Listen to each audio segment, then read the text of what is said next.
Okay.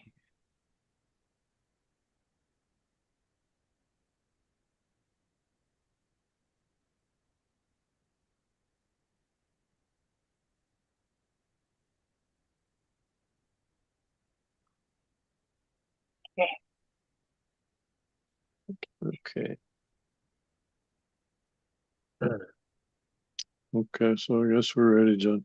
Okay, good afternoon, everyone. I call the Guam Board of Accountancy July board meeting to order. But before we begin, we'll just reconfirm that the meeting has been properly noticed. And I think in our Yeah, material, two it's been notices. 2 dates, Yep, July 10 and 10th. July 15. Okay, and today is July Right. 16. Okay, good. Right. So it's properly noticed, and so we can proceed. First item of well, present are board members Francis Baba, Jenny Chu, Sean Phillips, myself, and Executive Director Dave Sanford. So first item will be the approval of last month's minutes. We met we last met in May, so May. May minute. So hopefully we've had enough time to review.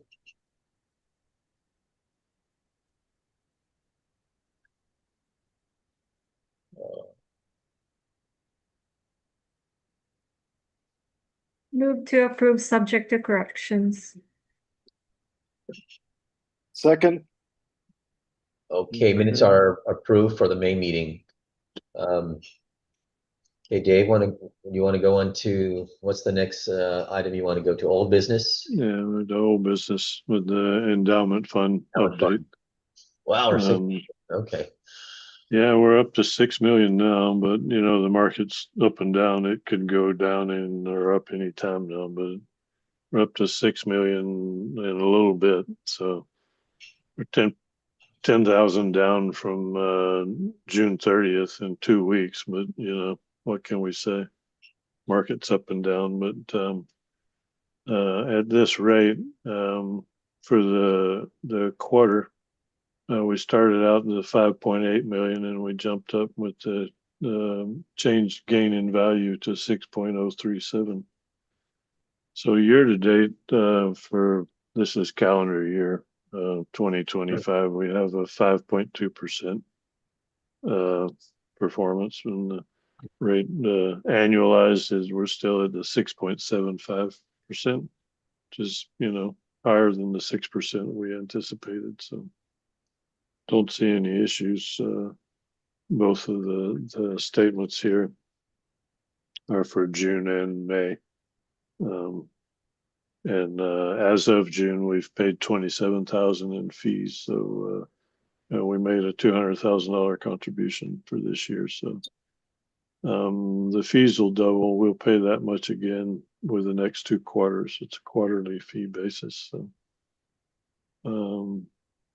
and we have realized capital gains on a net basis of $1,400. So we don't have any realized losses per se against our gains. So overall, we're still okay.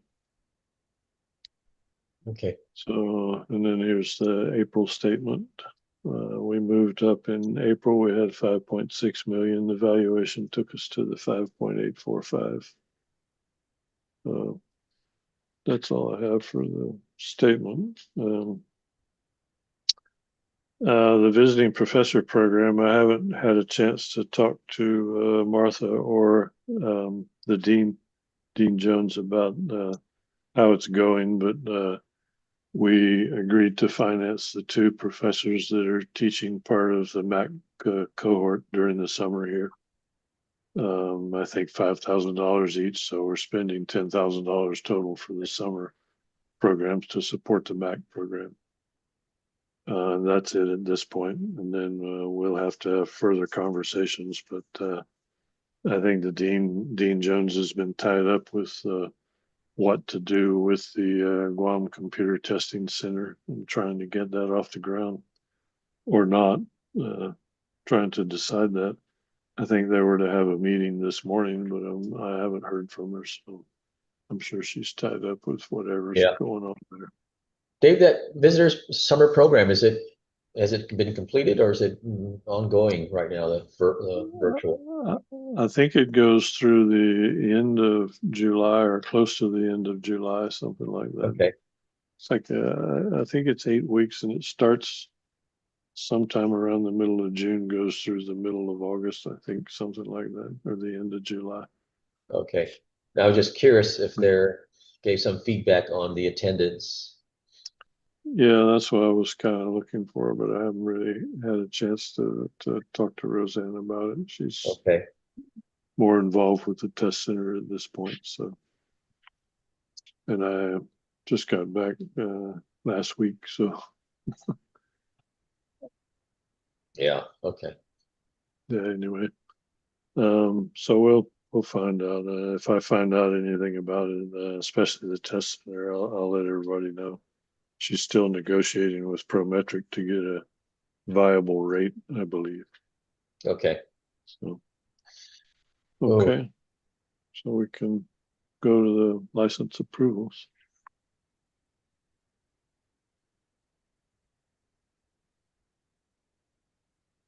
yes. How many from Guam did you see? I know there's one. We have this one from Saipan, Jaramel Giraldi. Yes, he's our manager in our Saipan office. Yes, okay. Okay, okay. And then we have two, I think. This Hannah Cruz Ali. She's working for GTA. And Jared Roberto is working for Docomo. Docomo. Okay, Yeah, so two Guam and one Saipan. good. I don't know this Jared Roberto, but okay. Yeah, I don't either. MBA with the University of Phoenix. So I'm looking for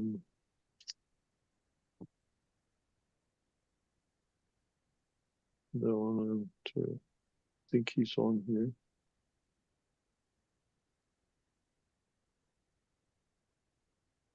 Our Elijah Watt Sales awardee.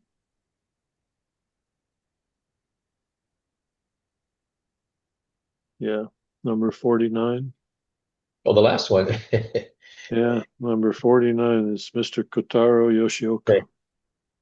He's He's always our last on the list. he's our Elijah Watt Sales awardee, which means he passed all four parts of the exam that he took on his first try with an overall average of 95.5 or better.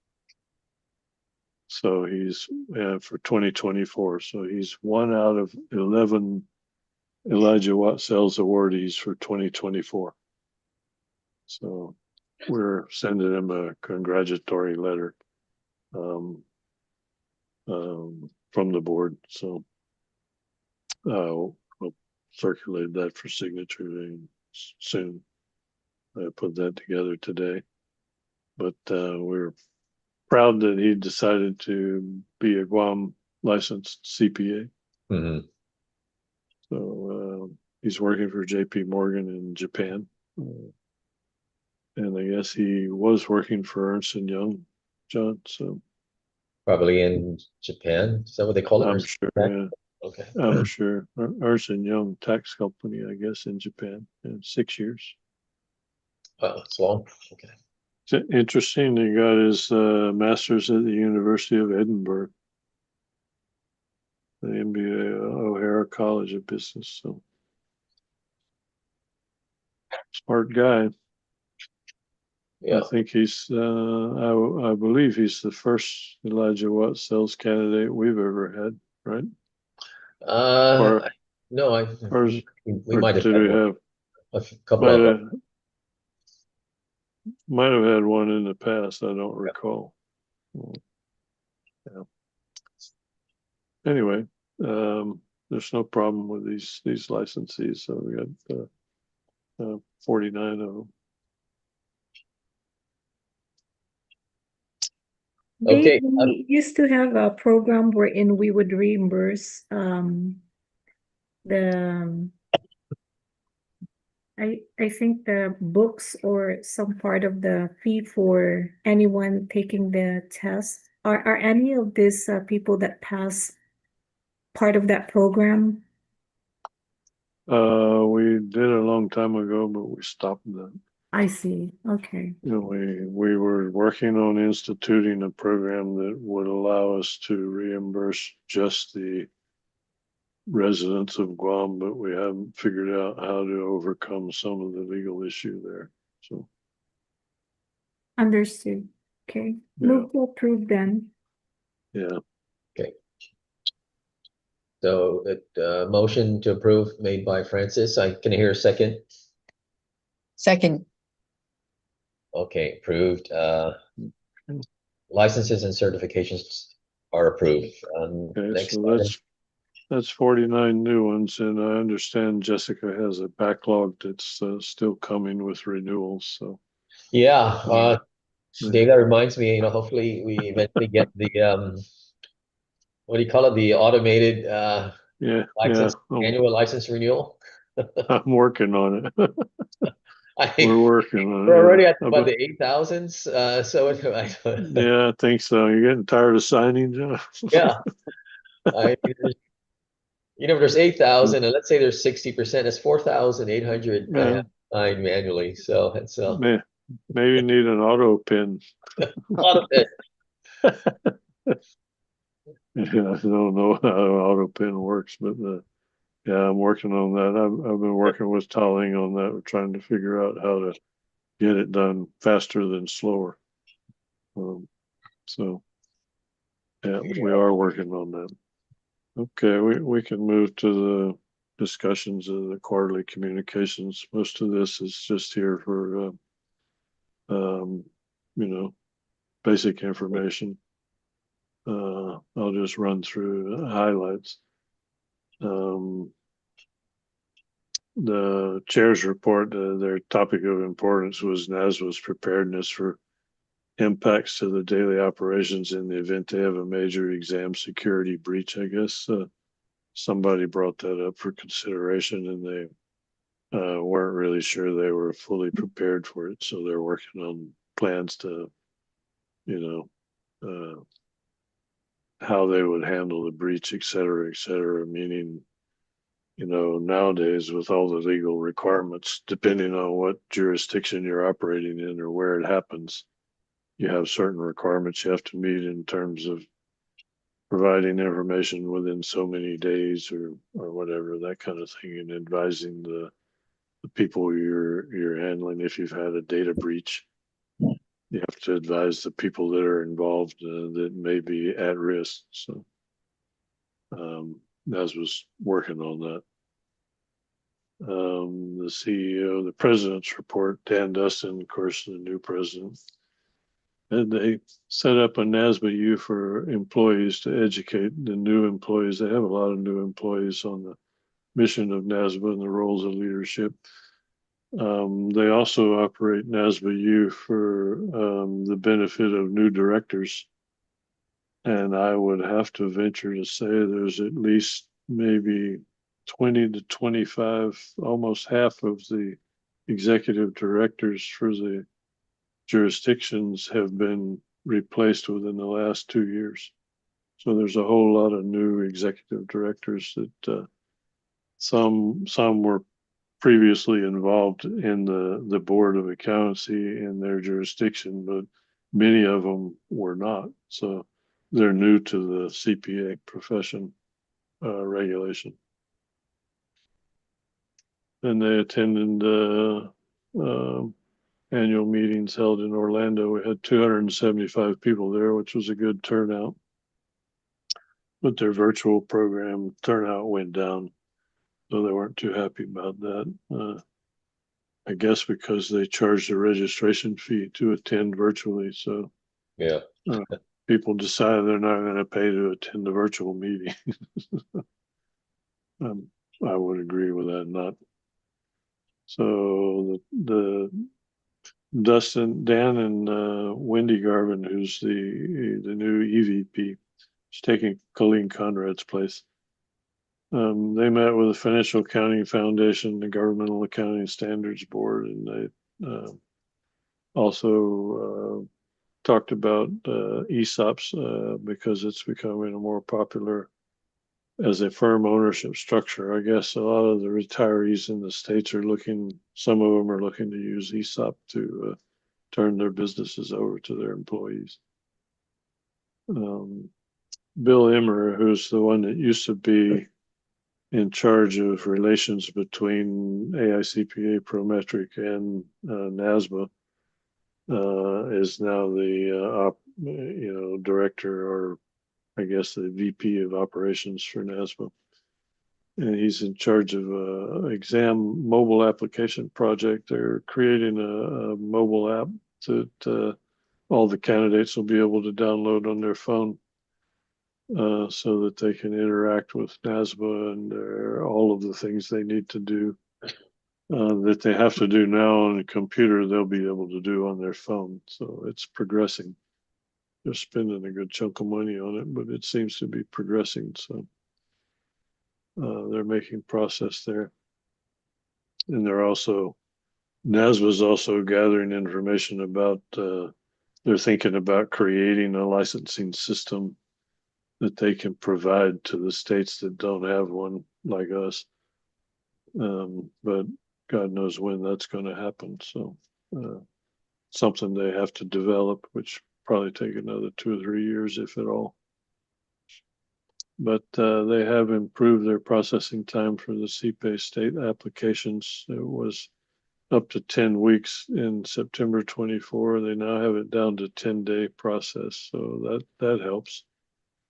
And now they're looking at the transcript review program. They're piloting to see if they can make some more efficiency gains in reviewing transcripts. And there's now up to 52 jurisdictions providing information to the accountancy licensing database. That's the nationwide database that you can look up. The CPA Verify looks up all the CPAs in the United States. And they also talked about their risk and compliance matters in their SOC2 audit and readiness assessment, which I guess is part of what got them thinking about their cybersecurity breach response, incident response. And NASBA's decided they'll adopt a return to office policy, which to me is they're kind of slow going here, but they're going to require their employees to return to the office for at least 2 days a week, beginning May 1st, 2025. So I guess they still have 60% of their time they work from home. I'm not sure how many or who, but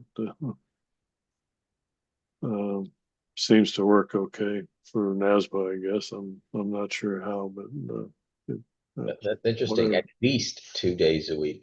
Okay. Yeah, at least, yeah. So you could work 3 days at home and come to the office Monday and Friday, I guess, or come to the office Tuesday, Wednesday, Thursday, and have longer weekends than you do work weeks. So, well, from a location standpoint. Anyway. So then they discussed the pipeline, the usual block scheduling. They've finalized the block scheduling process to be used by the universities and firms that have cohorts where they have groups of kids candidates that want to test together. They had Prometric create a block scheduling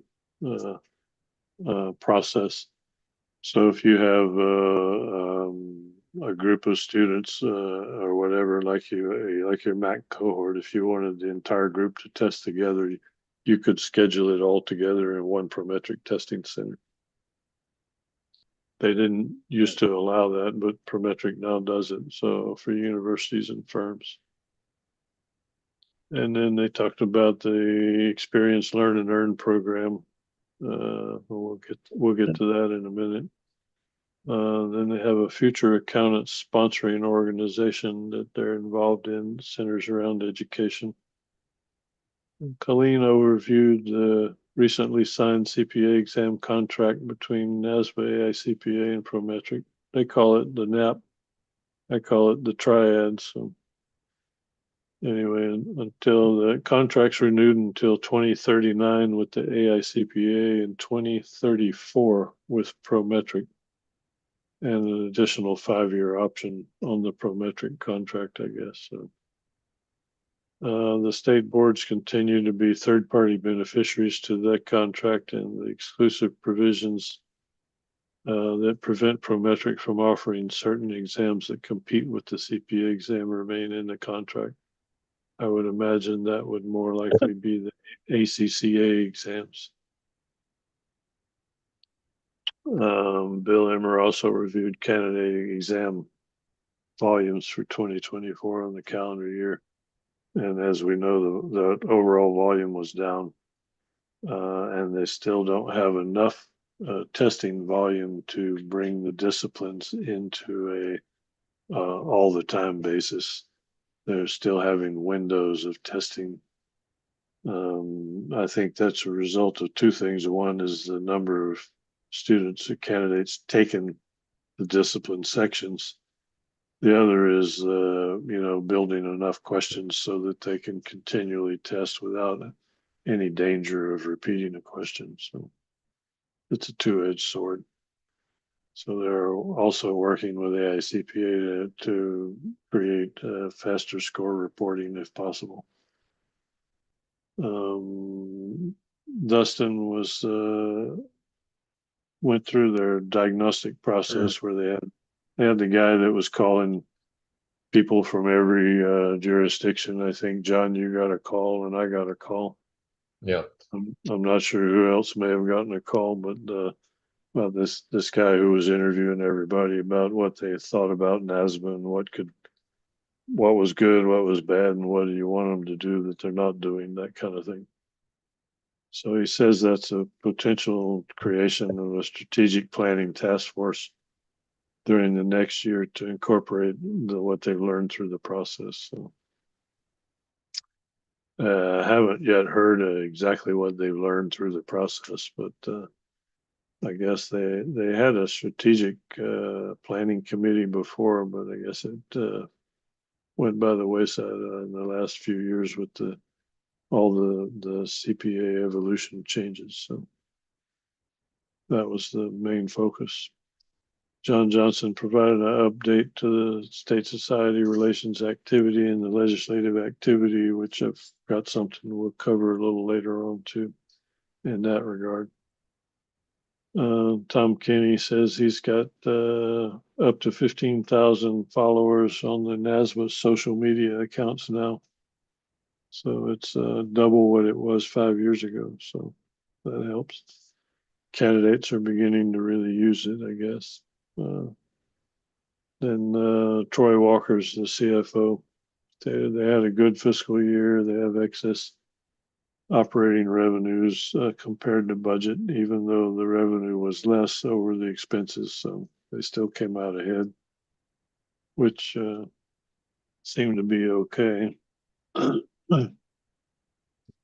Positive variances were primarily related to lower salaries and benefits, professional services, and travel and meetings because they're doing more things virtually. I guess a lot more of the committee meetings are now virtual versus in person. So the first 4 months operating excess, they made a 1.3 million, and their capital expenditure for the CPA mobile application is primarily where they're spending their money at this point. But their investment income was 2.4 million. So I guess NASBA's doing okay. I think they could stop charging us registration fees for meetings at some point.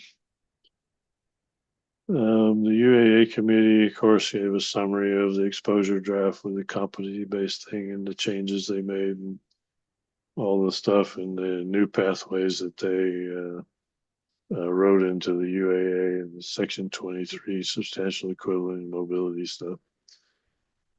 And then the relations with member boards, they had discussions around the UAA and their role in developing relationships with the state boards and NASMA's diagnostic initiative.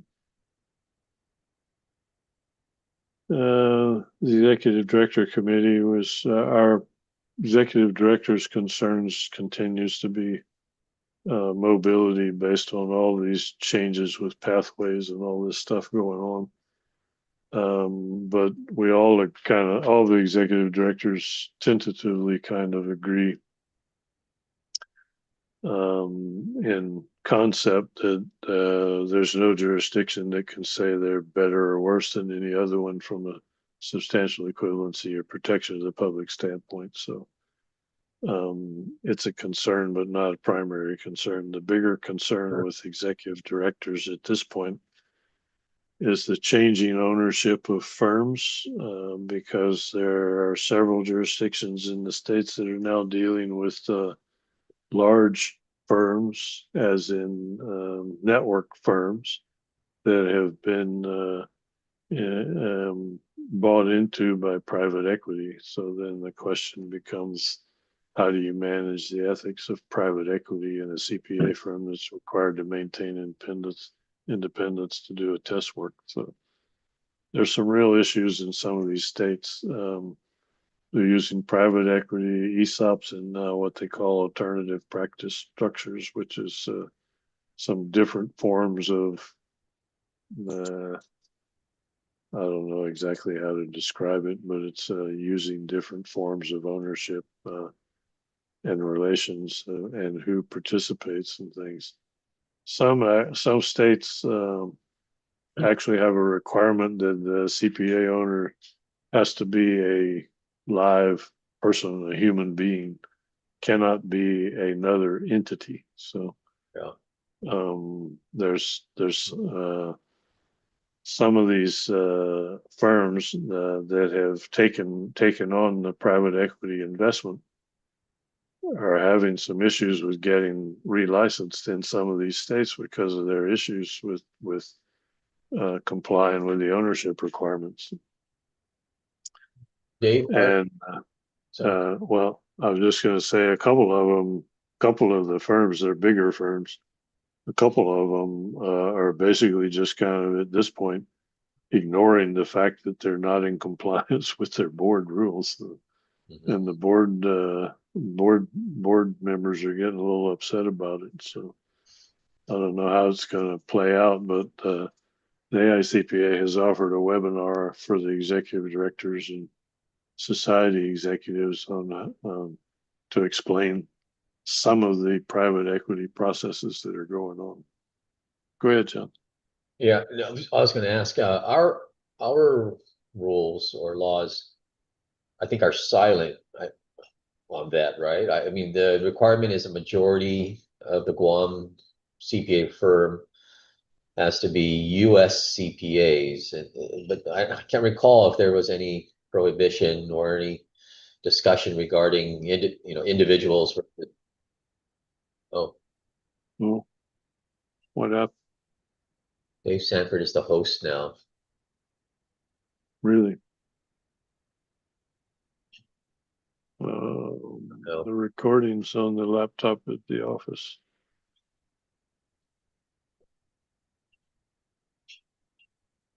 So Jessica or Beth needs to see why the recording stopped.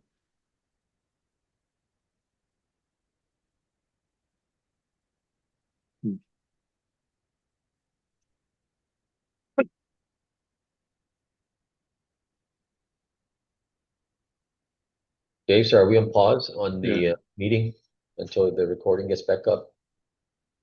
Yeah, I'm trying to see if I can start it up. Oh, the internet went down. Oh, that's been happening here too. Yeah, well, yeah, that's why Beth just said the internet went down. So, if the internet's down, how come we're still on? Because we're not at the office, right? Well, you are. I guess it just went down at our office. Well, I switched to my phone. Oh, okay. My laptop, I'm tethering to my phone. Let me see if I can start the meeting. I mean, start the video recording. Yeah, she said the recording stopped.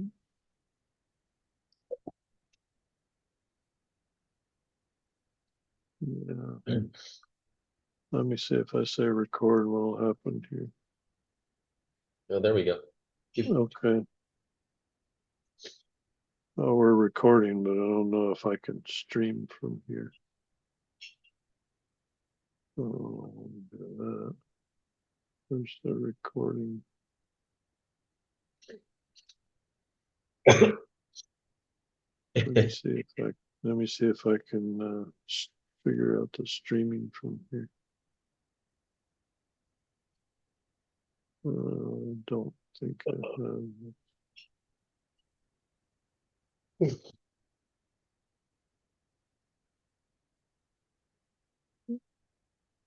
I don't have an option to stream it. Dave, it looks like we're still streaming. There's a YouTube on top, right? Are we? Yeah, it We're says the still content on. is being sent to YouTube. So I think we're still good. Okay, I can't see that. So, okay, anyway, I'll just start the meeting. I'll resume the recording. Okay. As I was saying, Okay. Dave, does our law prohibit? No, it does not. Our law basically states that the majority ownership of a CPA firm has to be actively licensed U.S. CPAs.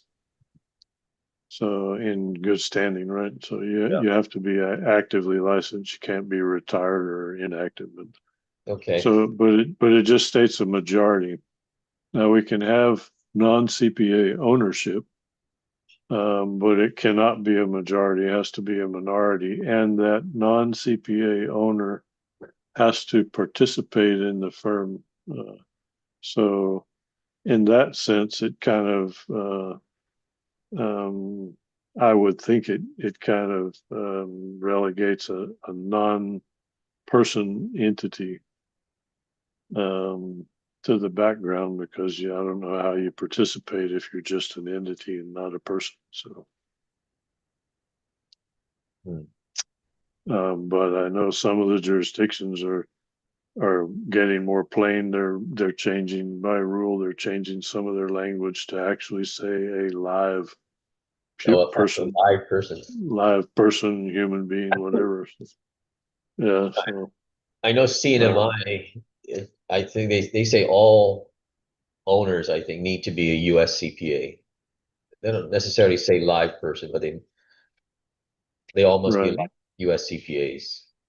Right. So, yeah. So I mean, it varies. There are other jurisdictions that allow there's a couple of jurisdictions that are okay with the private equity thing. They're like, as long as they follow the rules. So, there's two or three jurisdictions that have firm mobility, so you can come and go. You don't actually have to get a firm permit in their state, as long as you're licensed in good standing in the state of your residence or your practice office. Your basic wherever your regular nexus is.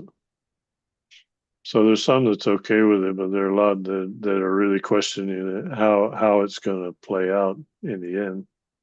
Due to the ethics and the independence requirements. Yeah. So, fortunately, at this point, I don't think we've had any issues with that. Not at least not that I know of. We may hear about it in the future, but Okay. Okay. Any other questions in that private equity ownership stuff? No. There's going to be a webinar in another week or so by the AICPA and NASWA on the alternative practice structure is what they're calling it. So once I find out once I go through that, I'll figure out if they have any other odd types of ownership structures they're looking at. Hey, Dave, how was that issue addressed in the current UAA draft? Or They haven't really addressed it too much. That was some of the things they're looking at. It's come up, but it hasn't really been addressed in terms of changing the UAA language to any great extent. They're just curious at this point about what they're going to do about it. So I don't think there's any initiative in terms of an exposure draft yet, but they're looking at the fact that they're going to have to do something about it to address it in the UAA. I think the AICPA and NASBA are trying to coordinate themselves a little bit to get in front of it. So, yeah, yeah. So, we'll see what happens, but it's just one more thing that we have to work into our rewrite of the law and rules. right. Every time we meet, something else pops up and it's changing. So, my God. Yeah. Anyway, okay, are we good with that? Good. Okay, we had a updated white paper on failed peer review reports supposedly came out. It's mostly quality, and they talked about quality management standards, which I guess most of the firms have to be in place by December 15th. So I'm sure most everybody is looking at it. If you don't have one at this point, you're going to have one very soon.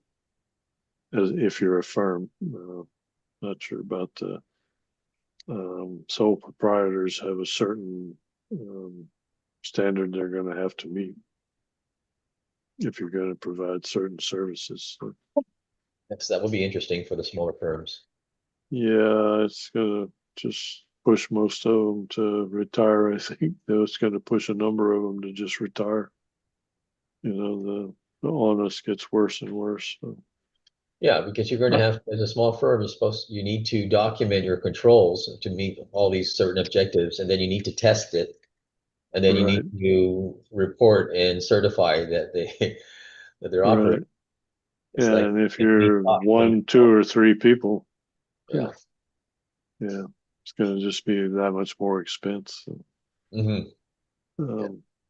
apparently, IRS is changing some circular. They're making some circular 230 changes, and I know that there's a couple of changes that have been made through the OB3 is what they're calling it. I think the One Big Beautiful Bill. OBB. That, which gives the IRS some rights that are some provisions to do things that it couldn't used to do relative to P10s and stuff like that. So they have more discretion, I guess, on what they can do. And of course, they had some policy discussions again about the UAA Section 5 and 23 about mobility and pathways and all that good stuff. Types of services verified, experience requirement verification, all that kind of stuff. And then the mobility, we're talking about maintaining an evaluation process such as the National Qualification Appraisal Service and maintaining requirements that a test services be performed by a firm that's been peer reviewed, etc. All of this relative to what they call individual mobility or personal mobility versus substantial equivalency. So they're still looking at more amendments to the UAA that would involve that. And also things with the ESOPs and what we were talking about, and they want to change the definition of a test. I'm not sure how yet. I haven't figured that one out. So the initiatives, NAS was taking initiatives to strengthen the relationships with stakeholders and the boards and trying to meet with executive directors each month. Of course, they never come to meet with us because we're just way too far out. So, but they've been meeting with the other boards in the states. Then they had the CPT students this year attended the Eastern region meeting, so we only saw 2 or 3 of them in the Western region, but they had the whole group attend the Eastern region. So they have a pretty good group of students that they're bringing up. So now I'll go on to the February 10th, which is more or less somewhat a recap of all the other stuff that was going on that we just covered. They did highlight the proposed language changes to the UAA, which also affects when the candidate can sit for an exam, pathways to licensure, specific requirements on education, allowing state boards to have the ability to further define experience within the rules and competencies and things, but there's no real hard and fast language that they put in the UAA that addresses this. It's very generic type language. They did cut out the referral back and forth between section 5, which was the pathways and licensure, and section 23, which was substantial equivalency. So they're kind of separating the two so that licensure is separate from what we used to think of as substantial equivalency, which they're now saying is some type of mobility, whether it's firm or individual.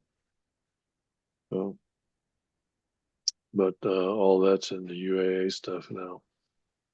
And then they moved the inquest to the commentary.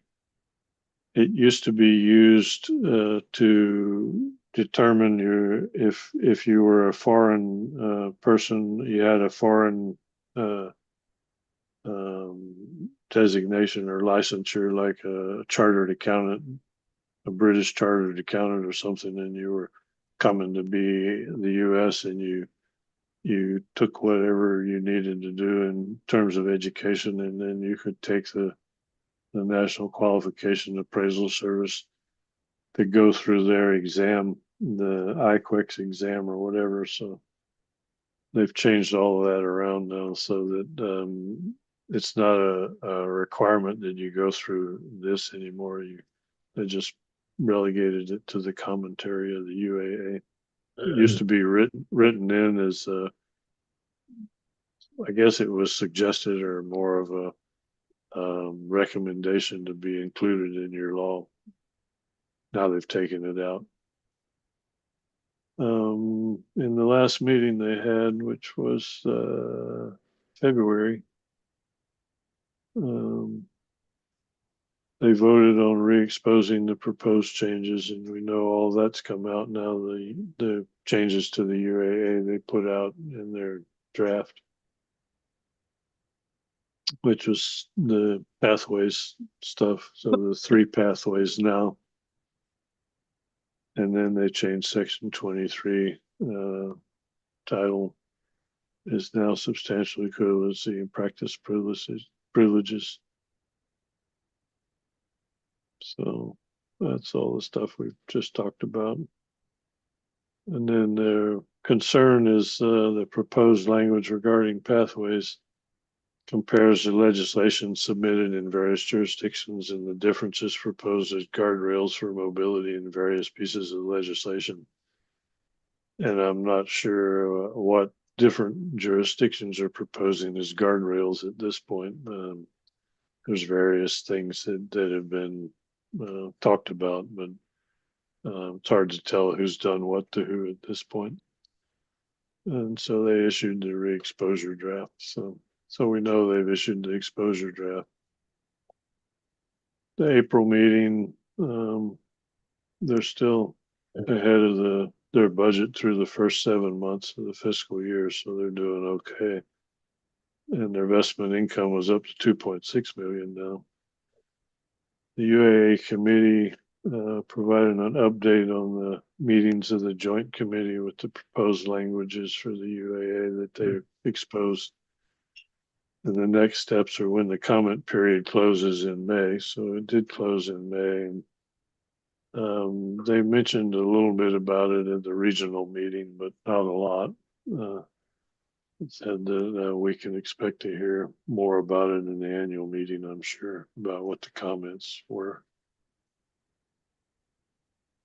Education Committee approved the grants totaling 25,000 to 3 different parties to do some kind of education studies. Then the Executive Directors Committee continues discussions on mobility and the alternative practice structures. The new business, the board was updated on legislation in the Florida legislature. And it would have, the legislation that passed the House in the Florida would have eliminated the Board of Accountancy completely, would have eliminated CPE requirements and created a commission to study a look at the pathways to licensure without an education requirement. And just so you know, that same legislation would also have gotten rid of every other licensing board in the state of Florida, with the exception of the attorneys and the medical people. So there would have been no licensing boards whatsoever in the state of Florida. There would just be a division of licensing, and you apply for the license and they give you one. Fortunately, it was killed in the Senate. The Senate, Florida Senate, killed it. And I attended a webinar where they discussed how that legislation was able to get passed by the House, and it happened in a very swift manner, essentially because the person that put it forth was the Speaker of the House. And as it turns out, he's a former president or board member or whatever of one of the organizations. I forget the name of it. One of the organizations that's pursuing legislation on a national basis to do away with licensure, period. And he wanted to make Florida one of the prime movers in that regard. So he put forth the legislation, and there were 5 or 6 other former members of that same organization's board that are members of the Florida legislature. So they managed to get it in, and the Senate rejected it, and then they came back and attached it to a community assistance bill, and which was, around the end run, I guess, move. And the Senate had enough wherewithal, even though the community assistance bill was a pet peeve of the Senate president, which is why they attached it to it. Had no relation to it, and the Senate had enough fortitude to actually throw the whole thing out and say, no, we're not going to do that. So they killed it, but not without a lot of lobbying effort by a lot of people in Florida. And about, I think they said somewhere around 12 or 14,000 letters that the House and Senate received in a 1-week period concerning the matter from the CPAs. So it's one of those be on the lookout notices that there are people who want to do away with it. And they said that the one of the real issues in trying to fight it was that, number one, it did you no good to bring in any argument whatsoever about protecting the public or regulation or, making sure that things are, because it was not a policy issue. It was not actually being addressed as a policy issue. It was a purely political issue. And the only thing that these people cared about was getting it passed so they could make political points, i.e., like being one of the first in the nation to do it. And the people behind it were their interest was purely political, not policy. So there was no any of the arguments that the Florida board and the Florida society tried to put forward, and AICPA and even NASWA, any of the arguments they put forth relative to policy made no difference whatsoever. And the Speaker of the House pretty much said as much in one of the hearings they had. They could care less what the policy was. They want to get it done, period.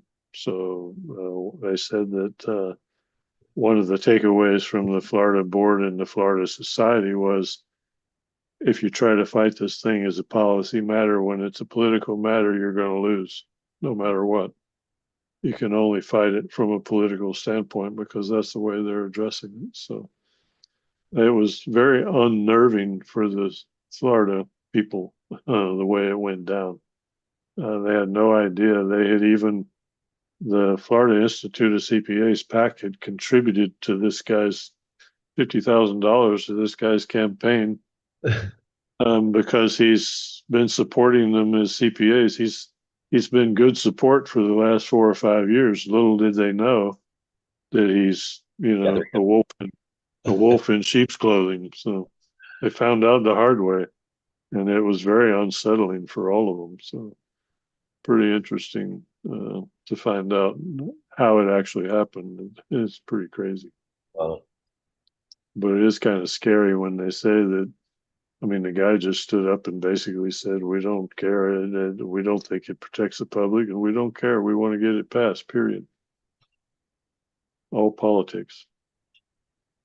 Anyway, unless anybody has any questions about that, we can move on. Nope. I've bored you enough already. So That's good enough. I mean, I heard it's still not completely dead, right? It might still try.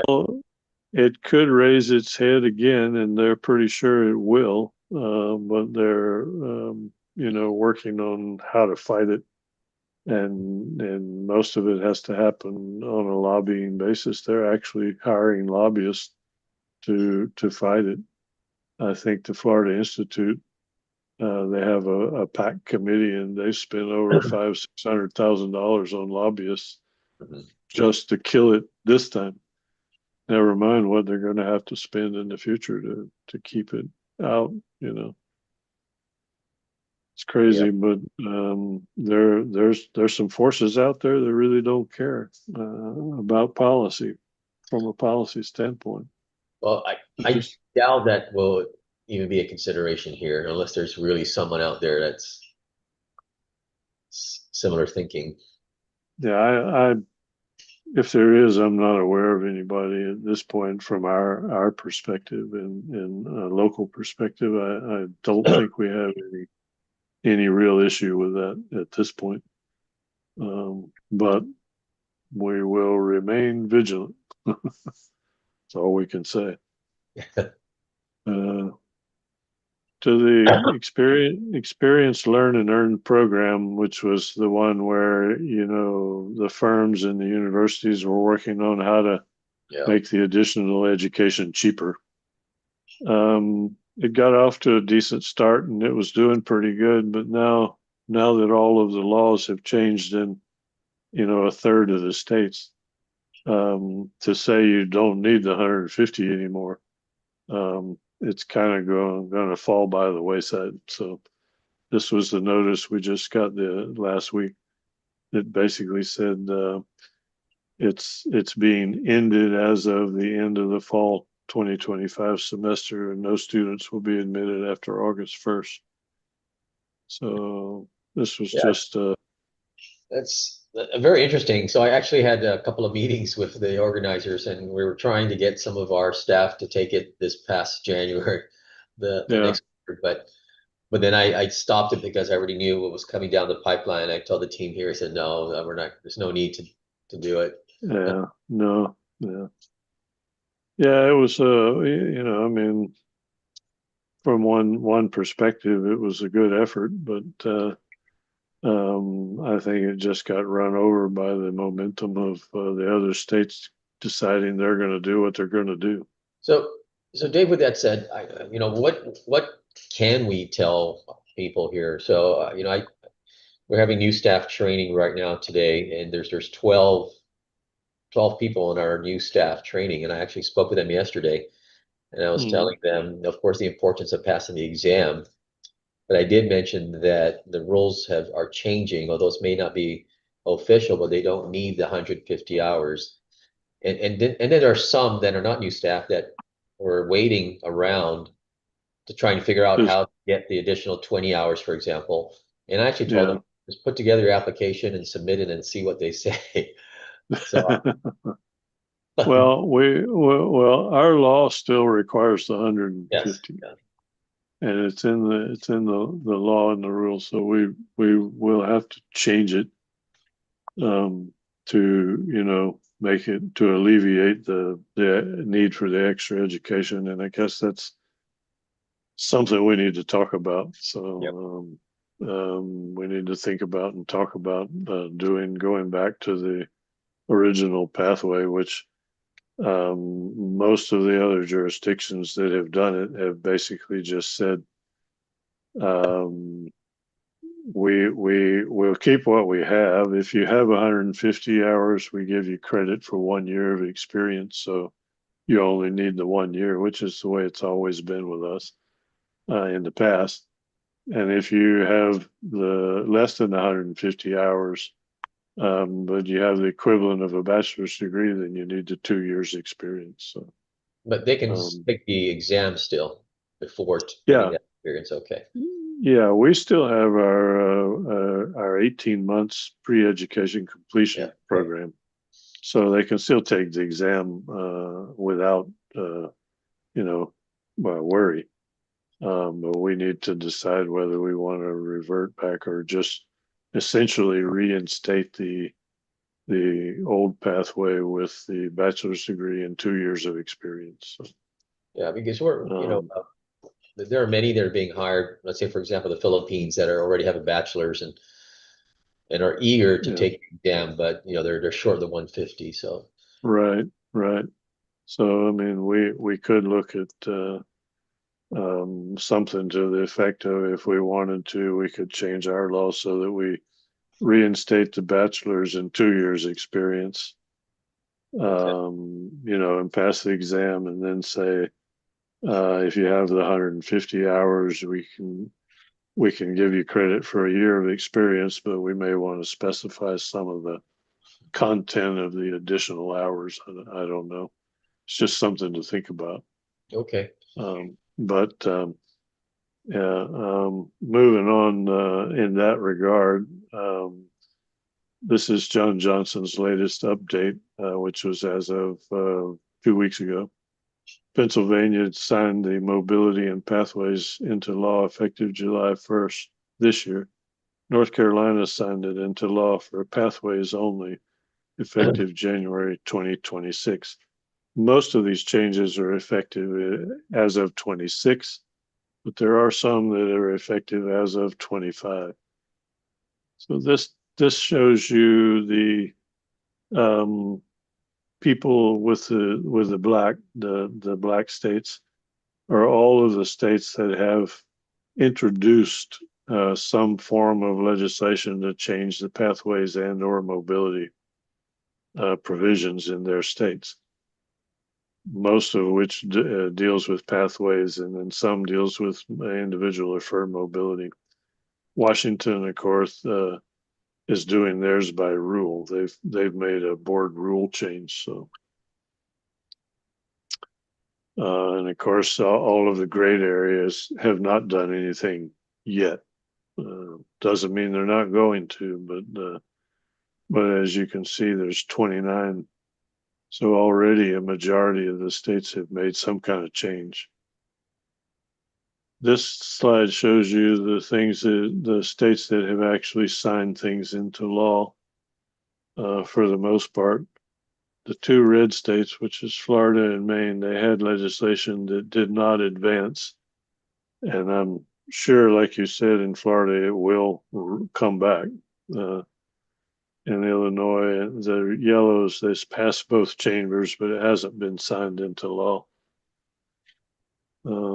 Michigan's doing some crazy stuff.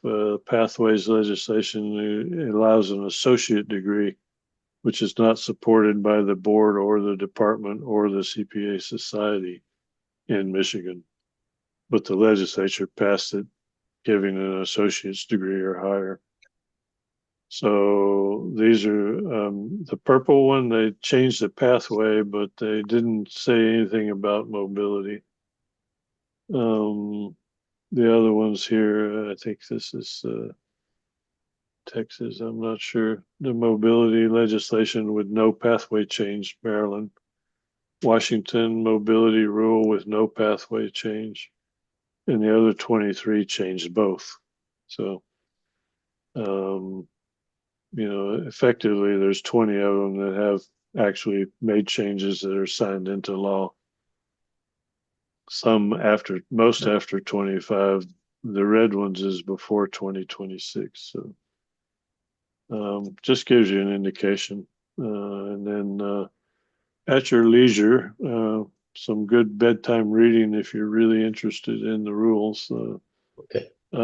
This is by state, the jurisdiction, and I cut this down to just a summary level, but they have effective dates, whether it's signed into law or not. Some were, some were not, but most are. Did they remove the 150-hour requirement? For instance, Ohio did. Hawaii did, however, they give the board authority to accept the hours as a year experience. Minnesota did, but it expires in 2030. Go figure. South Carolina, no. Tennessee, no. They didn't remove it. So they still have the 150-hour requirement, but they added the bachelor's pathway with 2 years of experience. So I'm not, you can have the bachelor's with 30 semester hours and a concentration pathway. Hawaii said, yeah, okay, we'll do that too. And so did Virginia, but Minnesota, South Carolina, Tennessee said no. Does the BA degree require 120 hours? No, most of them said just a bachelor's degree.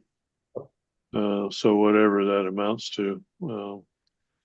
If you've been conferred a degree, then you qualify. Automatic mobility is what a lot of them are talking about. They said, yeah, and then there's guardrails, yes, but you have to take a individual detailed look at what the guardrails are. But for instance, mobility, Virginia says mobility changes only. And their guardrail is, yes, if the board determines after evaluation that another state has granted CPA licenses without requiring candidates to meet minimum qualifications acceptable to the board, meaning the Virginia board, they can revoke a practice privilege in the Commonwealth for any CPA licensed by that state. Individual CPAs from states for which practice privilege have been revoked can still qualify if the person would qualify for licensure in Virginia. so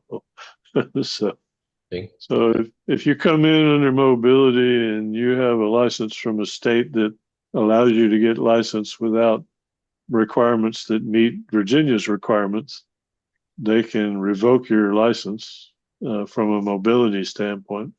But then if you as a person have enough requirements to meet their requirements, you can go ahead and get a license to practice in Virginia. So I'm not sure what side of the kettle that's on, but anyway, there's 4 or 5 pages to this, which covers all the states that have made changes. So, if anybody needs some good bedtime reading, here it is. That's all I'm going to say about it. There's a lot of detail there that you can look at if you want to. Financial wise, this is as of June 30th, which is 9 months.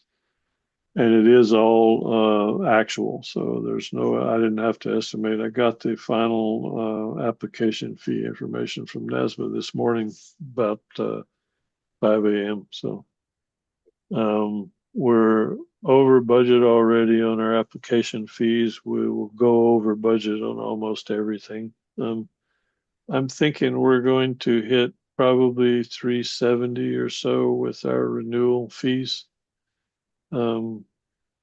Maybe 390.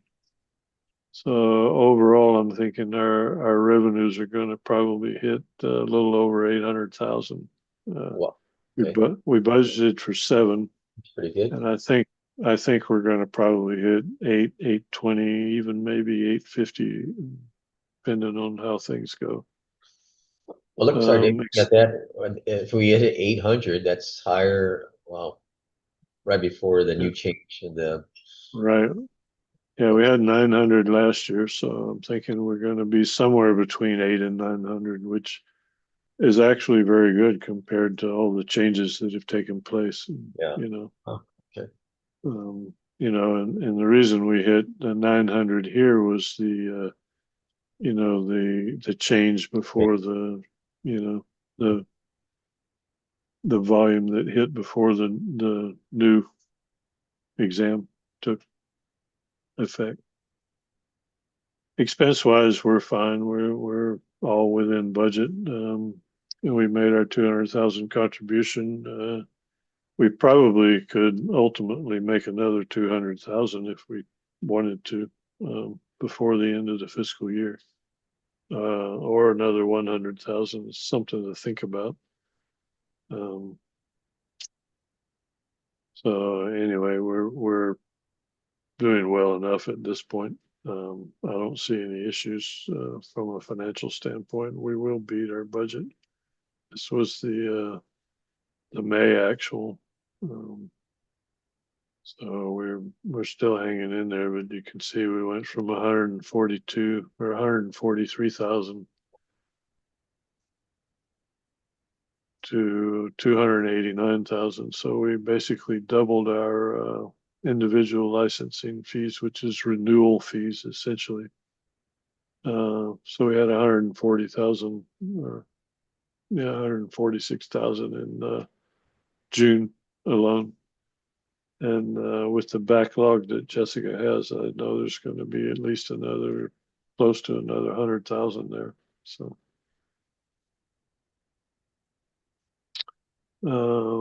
last thing I have is the graph. You can take a look here. You can see that on the whole, with the crisscrosses here and the same thing down here, basically down here is our applications, our applicants, and up here is the lines are our sections paid for. We could say taken, but it's actually sections they paid for. We don't know if they actually took it or not.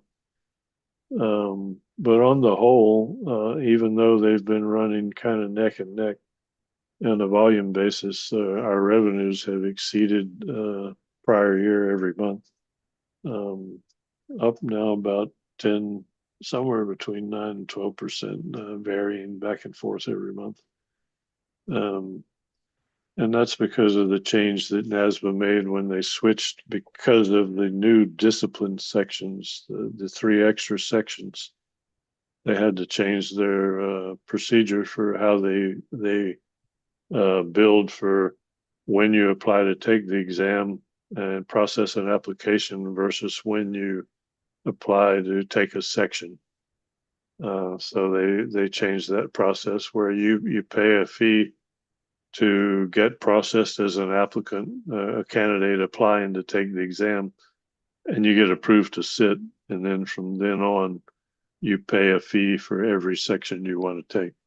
It used to be, you could pay the $100 and take 1 section or 4 sections, but can't do that anymore with now that you have 7 sections. So they now charge a fee per section. So revenues went up a little bit in that regard. So because of the sections, but otherwise we're holding our own. I can say that on an applicant basis, we're still year over year equal to or a little better than last year, while on a nationwide basis, the rest of the nation on the whole is down somewhat.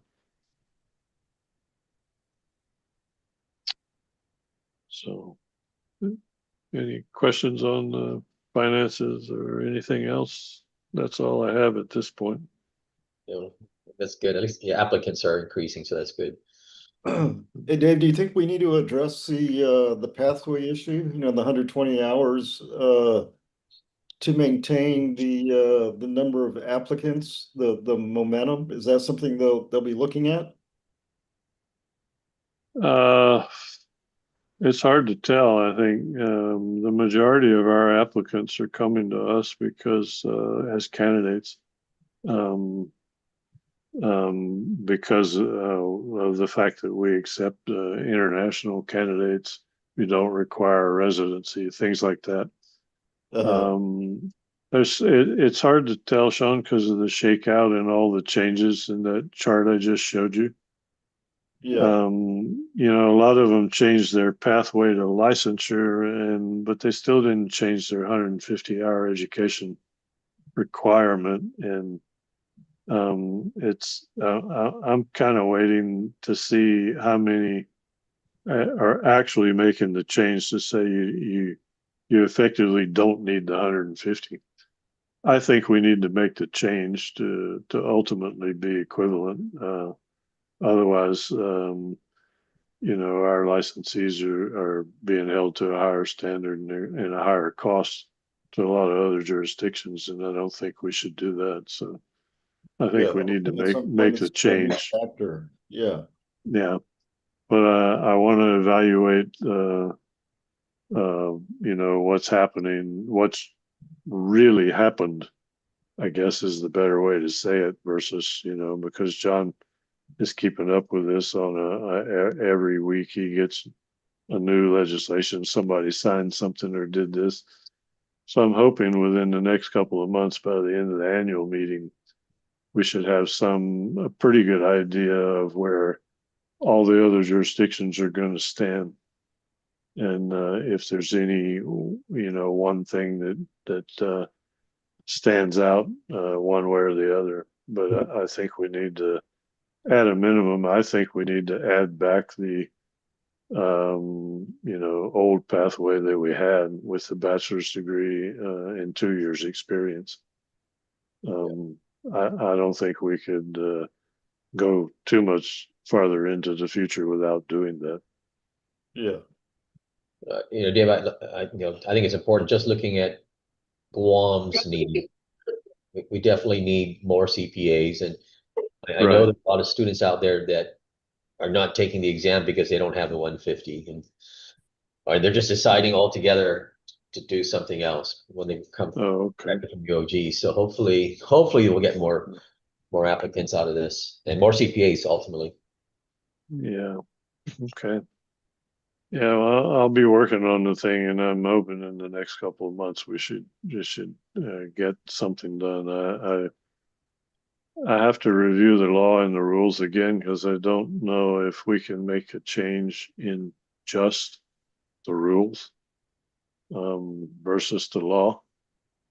But I'm not sure it's any easier to make a change in a rule now that we have to go through all kinds of shenanigans we didn't used to have to. Yeah. There's no more 90-day thing. It's at least a year-long process, no matter how we approach it.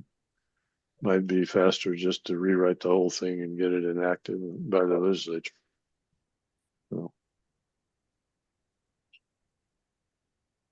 okay. Anybody that wants to go to the annual meeting, let me know. I can request a scholarship pretty soon. They'll open it up. It's in Chicago. I think it's October 26th through October 29. So anybody interested, let me know. I'll be going to the AICBA council meeting, which is the week before the NASBA meeting. So I'll be going to both of them in October. AICPA is in Denver and NASBA is in Chicago. I mean, I'll go, Dave, but Okay. I'll wait to see my schedule. Okay. For now, Okay. I'm interested in going. Okay. If anybody, Huh? I'll get back to you. Okay, well, let me know if anybody else is interested in going. Okay. That's all I have, unless somebody else has something else they want to discuss. Nothing from me. Anyone else?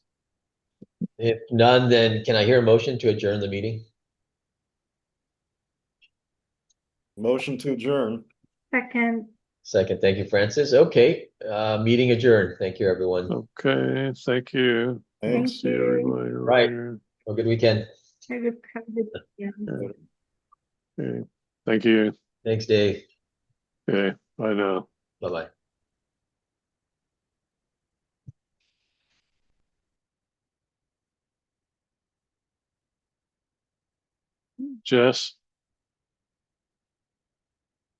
Jessica, you still there?